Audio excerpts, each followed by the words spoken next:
Hi, my name is Tim and I'm a professional piano teacher. And today, it's 30 years of piano advice in just a few minutes. There's going to be a lot of helpful tips and fun stories throughout this video, so enjoy. There are 4 things beginners should work on to make sure that they're making the most progress possible. And the first thing you're going to have to master is the layout of the keyboard. And you need to know it lightning fast, like that's a C sharp, that's an A, that's an E, that's a C. Next, you have to master how to read music, both on the staff and off the staff, and also where those notes correlate on the piano. You're also going to have to work on music theory, things such as chords, scales, and key signatures, and this thing called the circle of fifths. Also, you want to pick up a piano lesson book. I highly recommend the Basic Adult Piano Course by Alfred. I would start with level 1, and that's going to walk you through everything in the order that you need to be learning it in. Also, the courses over on my website, pianolessonsontheweb.com, is a great structured way to learn as well. This next piece of advice has to do with rhythms, and I wish I knew this from the beginning. So we're looking at here in this collection of notes in our right hand, and the rule is, this is true 99% of the time, not 100, but 99, that is when notes are beamed across, they equal 1 beat. So we're in 4/4 for this measure, and if I wanted to map out where each of the 4 beats is, this makes it super easy. They're right here. And when I first learned that in college, like 15 years ago, it blew my mind. One thing I forgot to mention in the beginning is that these tips are in the order of helpfulness and value. So make sure to stick around to the end because we have the most important ones at the end. This next piece of advice, if you don't follow it, could spell the end of your piano learning days. And I know this from experience, by the way, and here's what it is. You want to work on developing good habits, like practicing 5 days a week. Work on stuff like that. And what you don't want to focus on is being a perfectionist. You're going to miss notes. You're going to miss rhythms. You're going to miss days of practice sometimes. But you got to focus on developing good habits, getting back on the horse, so to speak, and to keep going. In fact, I have a student, or had one, named Trevor. This was many years ago now.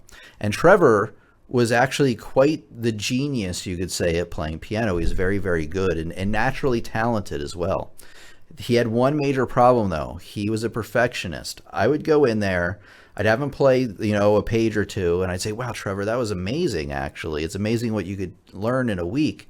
And he was just beating himself up about it. He was huffing and puffing all over the place. And I'm like, what's wrong? Like, why are you beating yourself up?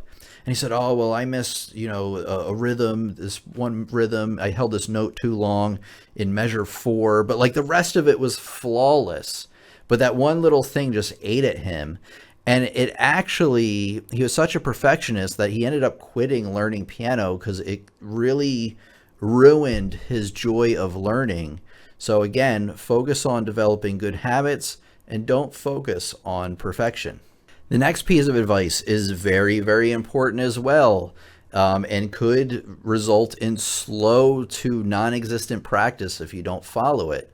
And it is, when you're learning something for the first time, like reading music or music theory or chords or pretty much anything, you need to keep practicing it at least for many months to a couple of years. That is because with music, you need to know each topic like the back of your hand. And if you learn something and just move on from it and never revisit it, you will forget about it. And also when you're playing music, you need to be able to summon these things from your mind in real time, at a moment's notice. So that's why it's so important to continue practicing these things every time you practice. When you do practice, maybe half to 3/4 of the practice will actually be playing your pieces, but I would put the first 25% going over these important topics that you learn. The next piece of advice has to do with playing the piano, and that is whenever you're playing the piano in a certain direction, usually ascending or descending, you want to gently point the tips of your fingers in the direction that you're moving. So I would try this first with scales. So say I'm playing the C major scale, which is this. When I'm playing up the keyboard, I'm going to do this. Just very slightly. And then when I'm coming back down the other way, I'm actually going to point my fingertips slightly downward, or slightly towards the bottom end of the piano. The next piece of advice, very important as well, a lot of students get this wrong, and that is when you first sit down at the piano, you always, and I mean always, want to adjust your bench to make sure that you are sitting even with the piano at a comfortable distance, because you'd be surprised, to just get up to go to the bathroom can knock your bench out of place, and it can make things a little bit crooked playing on the piano.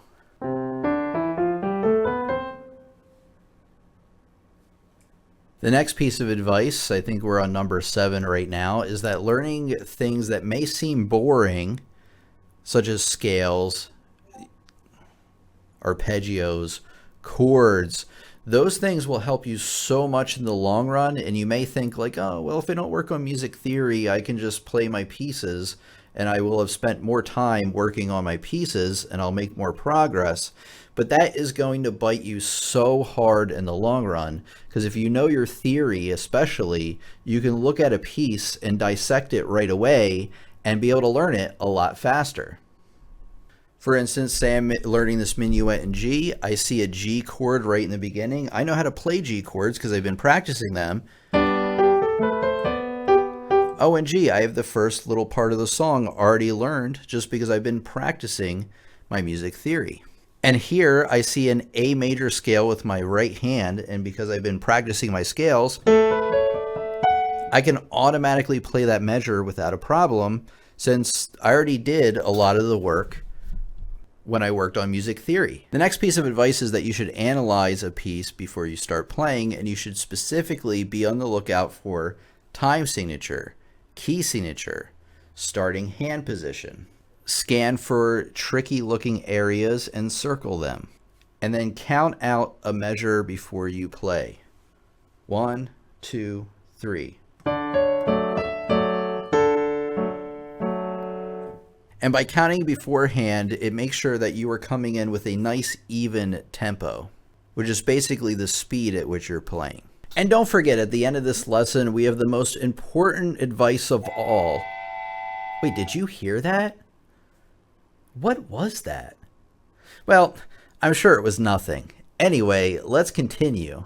A piece of advice number 9 is that you need to curve your fingers and sit up straight as you play at the piano, but your shoulders should be relaxed at your side. You don't want to tense up too much because that will inhibit your ability to play up and down freely on the piano. Piece of advice number 10 is when you're trying to learn a piece, especially if it's a well-known piece, and you want more ideas on how it should be performed, I highly recommend looking up a professional recording. You can find them on YouTube here, or a website called imslp.org, which is like an online library of sorts.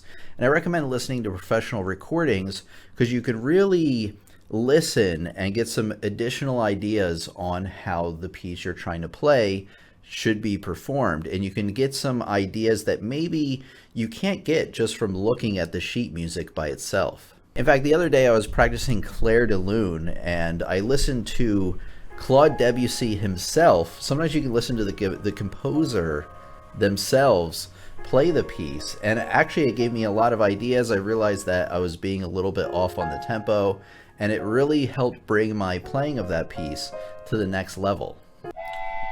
Did you hear that? I heard it again. I know what that sound is. That sound is the sound of having a bad attitude. And I think it's coming from you. Piece of advice number 11 is to have a good attitude while you practice and learn piano.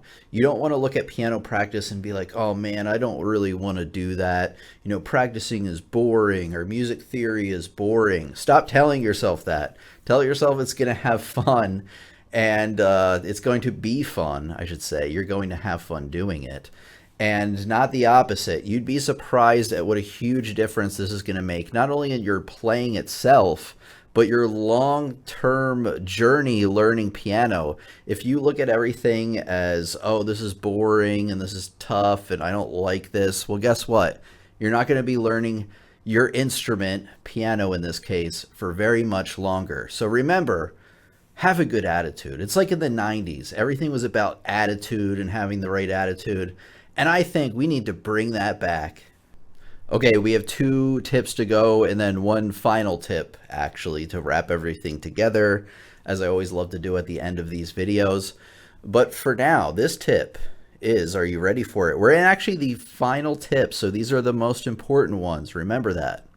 This tip is, you need to learn how to sight read. Sight reading is the #1 skill that's going to get you the furthest when learning piano.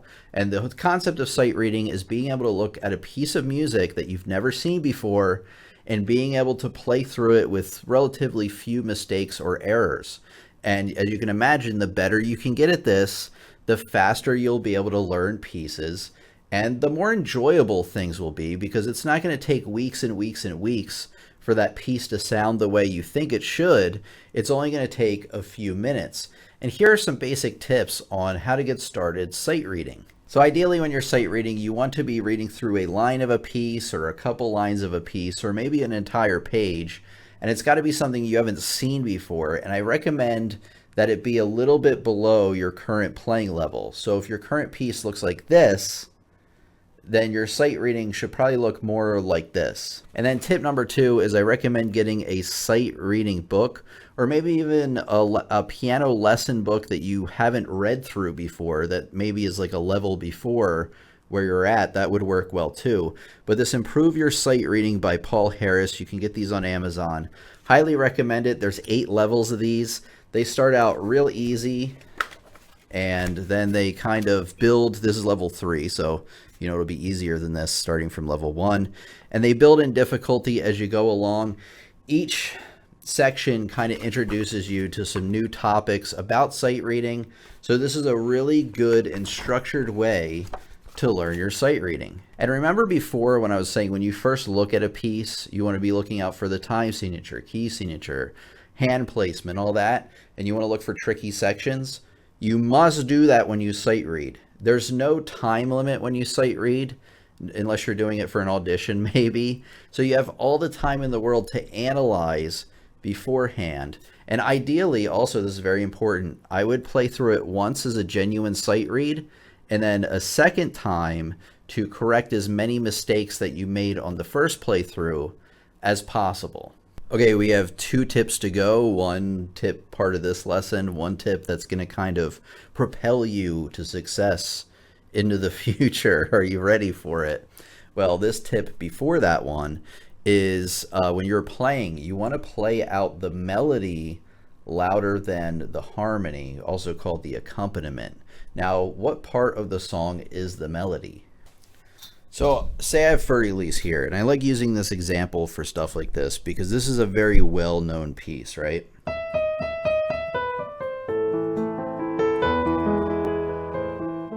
And what I said is that you want to play the melody louder than the harmony. Now, the melody is the part on top, the part of the song that you usually hum to yourself or remember.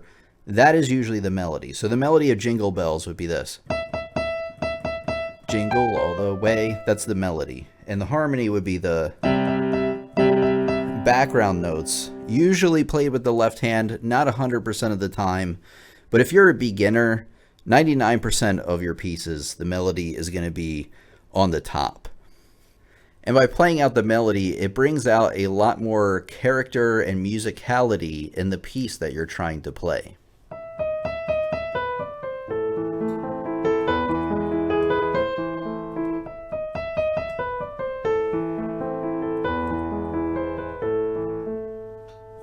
So do you remember earlier in the video when I was talking about the importance of mastering those rudimentary subjects that might be a little boring at first but pay off a lot in the long run? Things such as how to read music, music theory, and how to count rhythms. Well, how to count rhythms is something that I should have talked about a lot more in this lesson, but we really didn't have time. And mastering rhythm is something that you're going to need to master any instrument and become a well-rounded musician. Well, I want you to watch this lesson next. It's how to count basic rhythms. It's going to catch you up on everything that you need to know. It's been your piano teacher, Tim, here. Thanks for coming, and happy practicing.